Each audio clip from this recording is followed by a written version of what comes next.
everyone, today I will be continuing the discussion about the Module 12 Teaching for Thinking. So my report today is all about the 4 types of knowledge. So according to Kraftwell on 2002, knowledge can be categorized into 4 types. So first we have is the factual knowledge. So factual knowledge, this consists of knowing the details and elements related to specific facts and terminology of a discipline. So, factual knowledge, this is known as the knowledge of factual items. These are information that can be learned through exposure, repetition, and commitment to memory. So, since atom memories are not the best place to store facts, we can help ourselves to access factual knowledge through books, online or notebooks, journals, or asking the person who knows about it. Next we have is the conceptual knowledge. This requires a deeper understanding of content and an ability to fit the bits and pieces of factual knowledge into a more cohesive whole. This process includes forming categories, testing theories, and constructing models. So conceptual knowledge is related to factual knowledge. Can be understood as knowing their interrelationship and function among the details and elements that make up a larger structure. So this is where you have to dig deeper about the information and you have to know their relationship.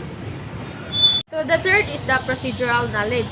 According to Ryle 1947, defines this knowledge how it is knowledge of the reasoning process.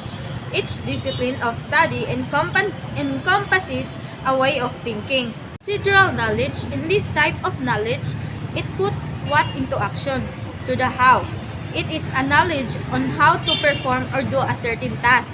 When you cognitively know how to do something, then you need to physically try it and pay close attention to both process and outcome. So example of this is the experiment.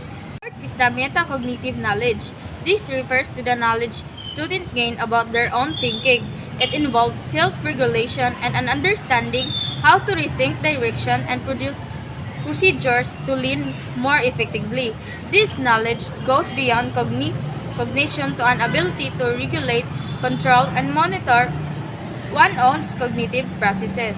So, metacognitive knowledge can be understood as strategic knowledge, knowledge about cognitive tasks, and self-knowledge because people are complex and groups of people only add to the dynamic of complexity within a system. So, having a good measure of metacognitive knowledge is critical to your performance, well-being, and success. Example, in a dance, you have to move together in sync and there is no way of knowing kung ano yung susunod na step. Kailangan aware ka sa inyong sarili and sa person nga nagtudlo sa inyo ha. You have to be aware on how she moves and speaks and the situation as it holds. So you better be listening and making the most of your information inputs. So next we have is the categories of thinking. First we have is the critical thinking. So Walsh and Paul 1988 maintained that critical thinking is not the same as intelligence. Rather, it is a skill that can be improved in everyone. Simply put, critical thinking can be taught. Individuals who engage in critical thinking have the abilities and disposition to make assesses, conclusions based on evidences. So, critical thinking is a type of thinking that allows students to make a conclusion based on evidences. Example of this is research, where you have to conduct an interview to come up with a conclusion. So, it is a land of activity where you have to make decision making. So, next we have is the creative thinking. For Johnson, 2002, creative thinking is a habit of thought cultivated by intuition. It enlivens the imagination and reveals new possibilities, unveiling surprising points of view and inspiring unexpected ideas. Creative thinking, this is a type of thinking where students can enhance their skills in terms of being creative. that can summarize and analyze to be an open-minded ones. It is where you think of a new way on how to teach students. Last is the metacognitive thinking, has reference to the learner's understanding and control of their cognitive processes.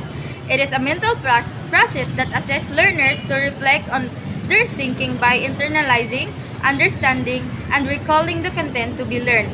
Simply put, metacognition is thinking about thinking. Borich on 2004. So metacognitive thinking, this kind of thinking that allows students or learners to expound their knowledge and ideas, knowing the content of interaction towards them and to their teacher. So recap the content they have already done discussing for them to recall about how it is formed and also reflect it to their self. So that's the end of my report. Thank you so much for watching.